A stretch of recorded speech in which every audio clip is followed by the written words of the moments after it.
আর এক স্যারের এক বৈশিষ্ট্য, ঠিক আছে? প্রতিদ্বন্দ্বিতা নিঃশেষ হয়ে যায় মানুষের সাথে যখন মিশা হয়। আমি আজকে আমার প্রতিদ্বন্দ্বিতার সাথে করেছি দিন, আজকে তার সাথে দীর্ঘ সময় এক জায়গায় দাঁড়ায় গল্প করলাম।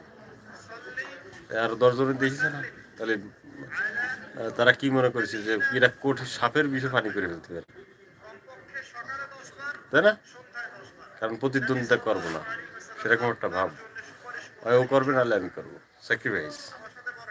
যদি একজন স্যাক্রিফাইস করি আর একজন করতে ভালো হবে, সেজন্য একটু আন্তরিক হচ্ছে আস্তে আস্তে, ঠিক আছে? ওরা যদি কই আমি এটা খুশি হবে না। আর আমার কাছে পরে মানে আমাদের নিয়ে কিছু মানুষ খেলিছে, ওকেও দাঁড়াই দিছে, আমাকে হাওয়া দিয়ে দাঁড়াই দিছে, দিয়ে দুজনে গার মেরেছে, টাকা খাওয়ার জন্য। দুজনে ক্ষতি করেছে।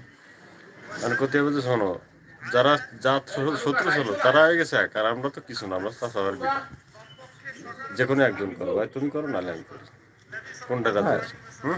সেটি সবচেয়ে বড় উত্তম, শত্রুতা না করাই বল। শত্রুতা ভালো জিনিস না, ভালো জিনিস না, অনেকে ক্ষতিগ্রস্ত হয়েছে, অনেক ক্ষতিগ্রস্ত হয়। তো নিজের এলাকার মধ্যে এগুলো করা যখন দেখো যে ওরা মিশে গেছে অন্য মানুষই